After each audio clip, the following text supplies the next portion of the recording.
A quick warning, this episode contains discussions of domestic and intimate partner violence. Please check the show notes for a more detailed description, and take care of yourself. Thanks for listening.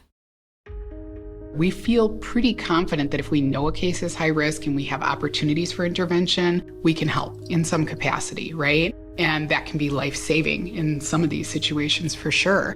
6 years, over 5,000 cases, 2 deaths. To the best of our knowledge, we are operating the largest high-risk team in the country using this model. There's a lot of cases happening here, unfortunately, right? We don't have the capacity to staff every single high-risk case in this community. We just couldn't. We'd have to meet every day, all day long, right, to do that. We meet the woman behind the team trained to turn high risk into high survival. You're that explicit, right? People in your situation have been killed, which doesn't roll off the tongue very easily, you can imagine. And others on the front lines trying to make sure less victims fall through the cracks, despite an influx of DV cases. I think that underscored the importance of having dedicated officers to take a look at DV cases and give that more intimate look and that extra time that we're afforded to be able to investigate crimes of that nature. From Milwaukee PBS with support from the International Women's Media Foundation, This is The Missing Piece, an investigative podcast series about domestic violence cases in Milwaukee County. a growing crisis. Unprecedented numbers of people, mainly women, losing their lives. We're taking a deep dive on how we got here. And what is being done to save lives and restore peace. We're your hosts, Alexandria Mack. And Scotty Lee Myers. Episode 6, 6 years, 5,000 cases, 2 deaths.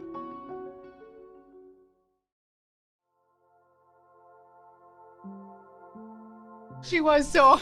I was telling Annie this morning, I'm hoping we don't get a call from the school. So she's doing better is the good news, but I describe her always when she gets sick, she's like a cat. You don't know she's sick.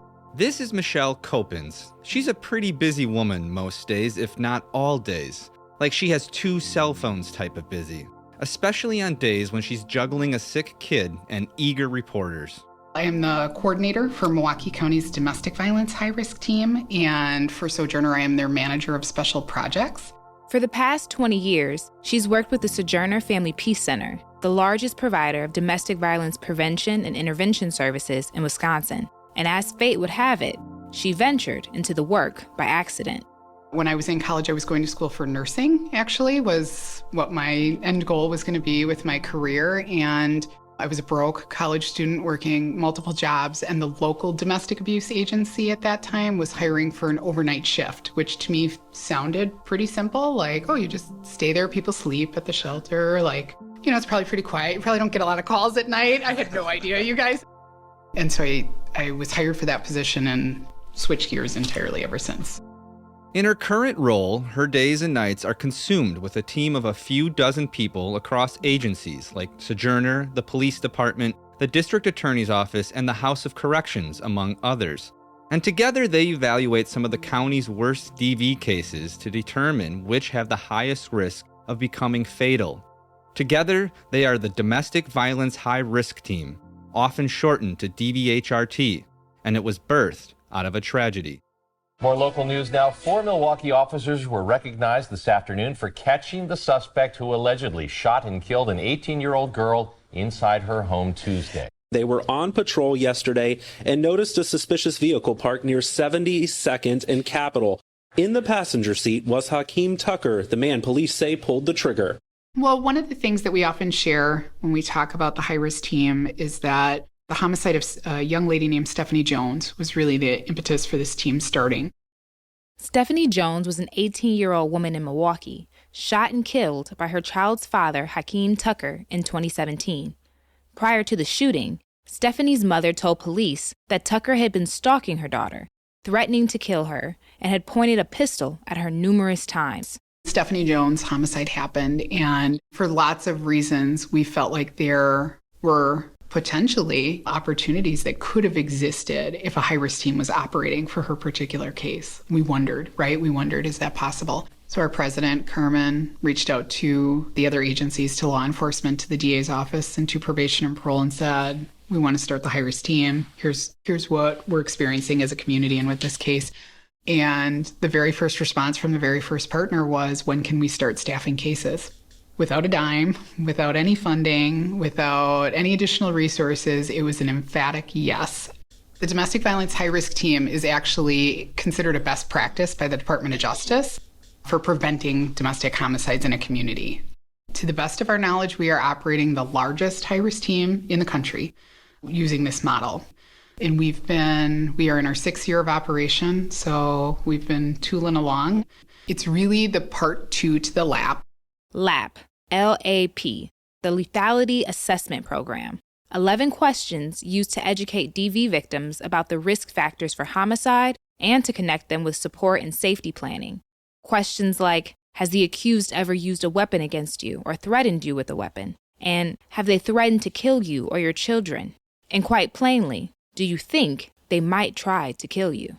So when we talk about the lethality assessment program used by law enforcement, that's sort of the first step in a community to identifying some of your highest risk cases, which is great. That's a great first step. But then what do you do with them, right? It's like, oh, okay, now we know this case is high risk, but that one isn't. But now what? So the high risk team is the now what. And what the high-risk team does is sort through the scores of lab tests to decide which cases to staff based on the present danger. Domestic violence shootings, stabbings, sexual assaults, those always make the list. Those are all obvious situations that are high risk for homicide. Strangulations, sadly, in Milwaukee are experienced at such a high rate that we cannot staff them all.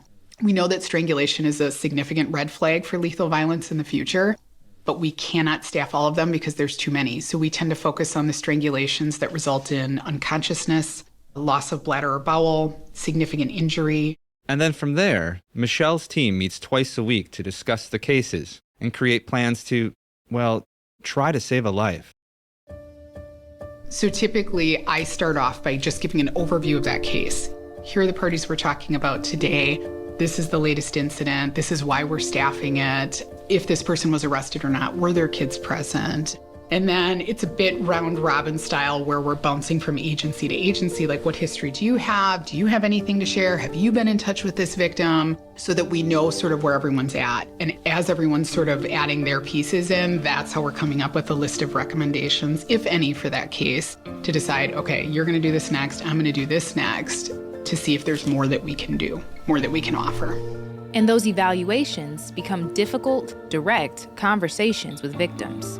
I always tell the story, when we first started LAP in Milwaukee County, the lethality assessment program, I was sort of our guinea pig advocate to deliver that news, to talk to a victim about that risk level for the first time. And our training with LAP was that you're that explicit, right? People in your situation have been killed, which doesn't roll off the tongue very easily, you can imagine, right? What was so amazing to me, though, when I had the conversation with the first victim who experienced a LAP assessment was, she said, you're the third person to tell me that today. So it's not just hearing it, which can be powerful in and of itself, but when you're hearing it from more than one entity that has a completely different job, right, a different agenda, like police have a really different agenda than I do as an advocate, than the prosecutors do, that, I think, is the power of the LAP and the assessment tools that exist in being able to inform someone what their risk is. Way back in the day when I started my career, all we had was the hair on the back of our neck. That's what we all called it, the hair on the back of your neck test, right? So if you were talking to someone and you were like, ooh, you got the willies, right, as I call them, that was all we had. Now we actually have data and tools that help us in a different way, in a more succinct way, be able to identify what makes the hair on the back of your neck jump, and to be able to share that with victims. The DVHRT model has been highly successful. In 2022, the team staffed 1,074 cases, which worked out to an average of about 20 cases per week, a 30% increase from 2021. The team is now working on about 30 cases a week, and it has an excellent track record. It is, but I am sad to report that there was another homicide this year that included a DVHRT victim. So we are up to, in the 6 years' time, and probably more than 5,000 cases at this point, there are 2 victims who have died by a domestic homicide that the team staffed. You heard right. Over the course of 6 years and over 5,000 cases staffed by DVHRT, only 2 cases have ended in homicide. That's a fatality rate of less than 1%. And it's efforts like these paving the way for other new approaches to bridge the gap between advocates and law enforcement. So they're pretty much my bodyguards. That's how I call them. So they're the ones that get out of the car first. This is Evelyn Merlot. She's an advocate with Sojourner, And those bodyguards she's referring to are the domestic violence liaison officers she works with at the Milwaukee Police Department's District 2 station. And am I pronouncing this? Stasiowac? Stakoviak. Stakoviak. Let me write that down. I'm Police Officer Jason Stakoviak. I've been with Milwaukee Police Department for 15 years. Been a DVLO for about 3. And I'm Officer Christopher Ottaway. Been at District 2 for the last 7-8 years. Police officer for 22 years. And I'm the DVLO at District 2 for the last year. And Evelyn's days aren't quite like most other advocates at Sojourner. Part of her uniform is a bulletproof vest, mainly because she accompanies her team of officers on DV calls. Evelyn is with us Monday through Friday. Every single day of the week we work together, and our whole 8-hour shift is dedicated to nothing but domestic violence. So I think that's really important to underline. And that is all due to command staff believing in us, believing in the mission, and giving us the ability to do these things.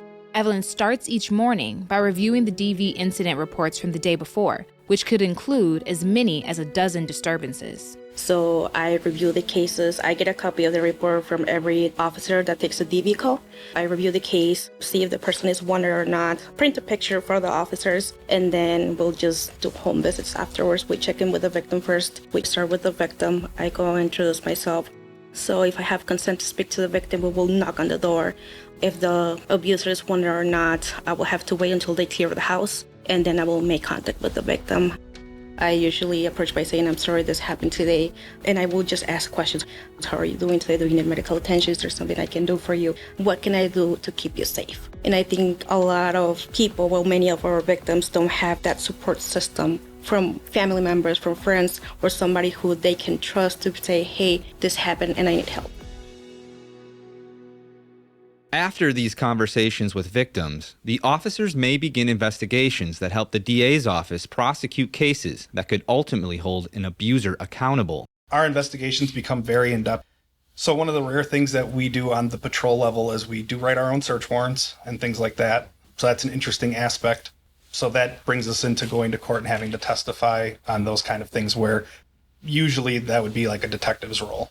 If we have a case and we really want to push through, we can ask the DA, what is it that you need from us to get us there? What more in the investigation do you need to get something that's prosecutable? So to have that open door relationship with the ADAs and being able to reach out to them, I think has helped a lot. And it does make the investigations quicker because now we know what they're looking for. We're not getting bogged down in minor details that we might think are important, but they might not need in the long run. Back in episode 5, we talked about the substantial drop in the charge rate for DV cases since the pandemic. The DA's office attributed the decline to the greater difficulty in communicating with and obtaining cooperation from victims and witnesses. This type of collaboration at District 2, with its sole focus on DV cases, may be part of the solution. I've noticed the more we stay involved and in contact with a victim, the more likely they are to see it through.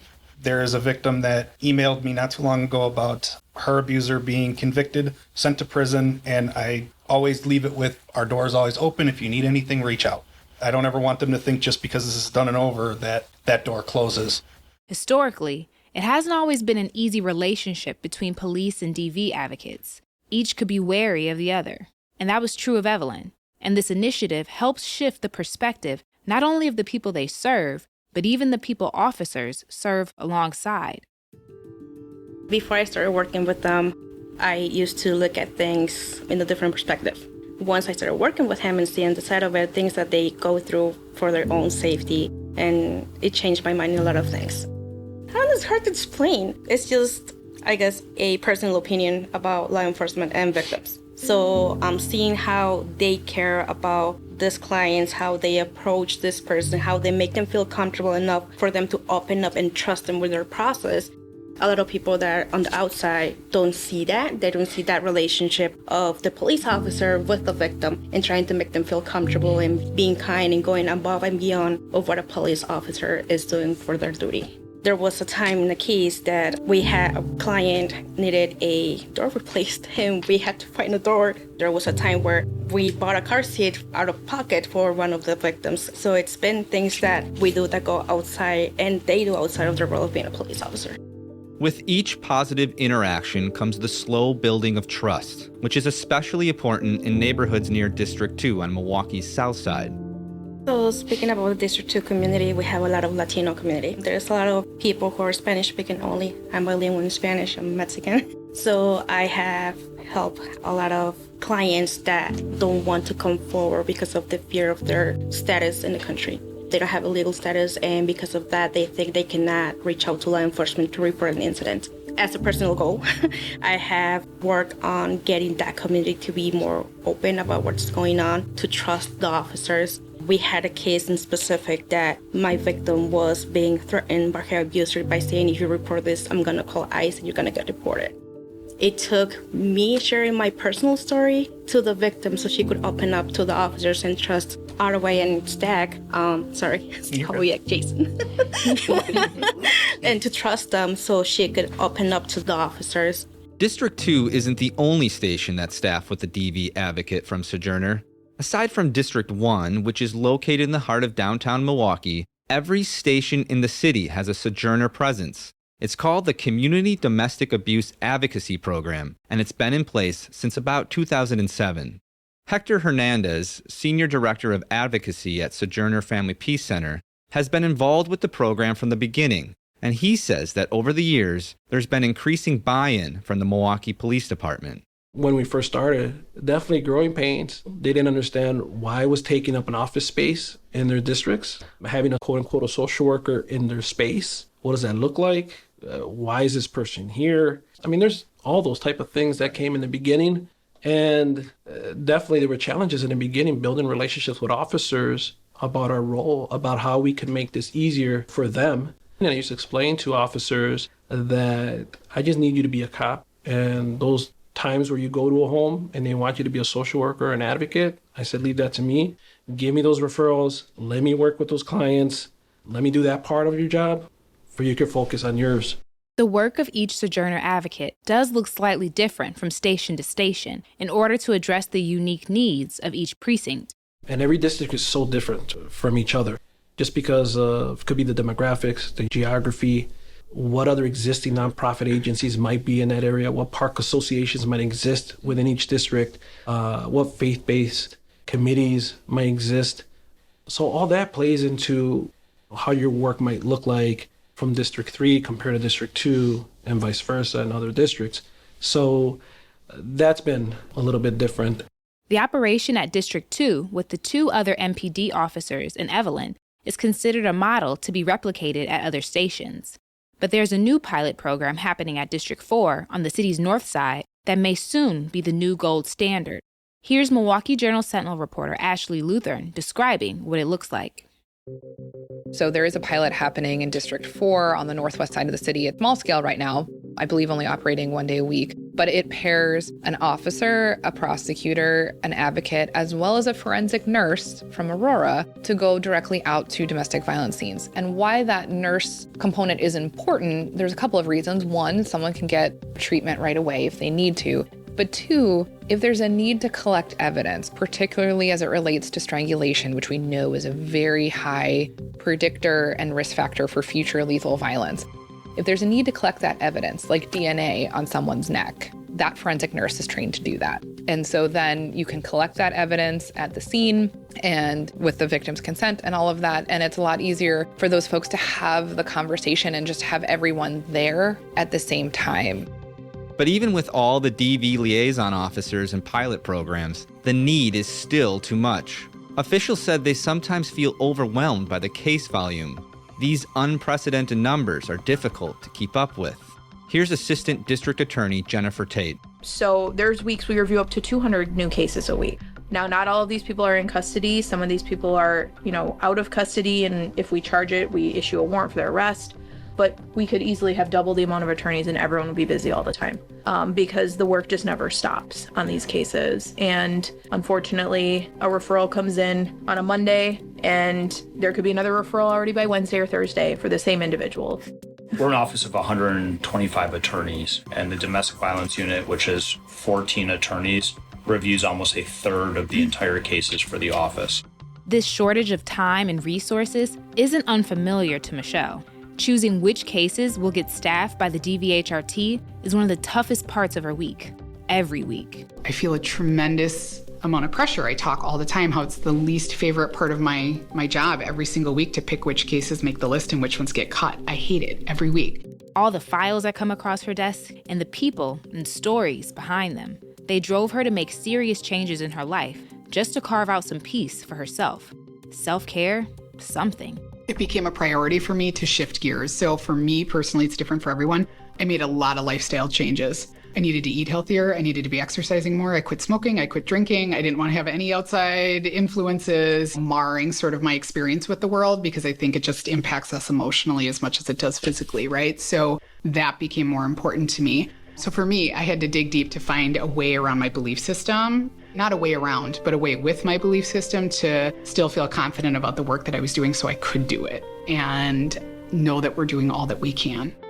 Because some days can be crushing, even with great success. Just knowing there's always someone else out there who needs help. But it's those same cases that push her to keep going, to keep trying to save lives. I think I'm better at it now than I used to be, if I'm being honest. I think there was a time in my life and in my career where I didn't handle it as well. And I think it was having too big of an impact. Because if the impact gets too great, you can't be effective at the work. That's the problem with it. Not that caring is wrong, not that caring is bad, but if you are that consumed, you are not going to be able to be effective. If you or someone you know is going through a crisis or need help, call the National Domestic Violence Hotline at 800-799-7233. Resources specific to Milwaukee can be found in our show notes. On the next episode of The Missing Piece, we take a look at 2 local programs in Milwaukee working to rehabilitate those accused or convicted of domestic violence. The Missing Piece is hosted and produced by Alexandria Mack and Scotty Lee Myers. Other members of our team include sound engineer Grant Martin, engineering manager Arlene Giuliani-Kazorik, and digital content manager Carol Burns. You heard additional reporting from Fox 6 News in Milwaukee. Thanks for listening. If you're a fan of this reporting, please subscribe to the podcast and leave a rating. You'll hear from us again soon for episode 7 of The Missing Piece.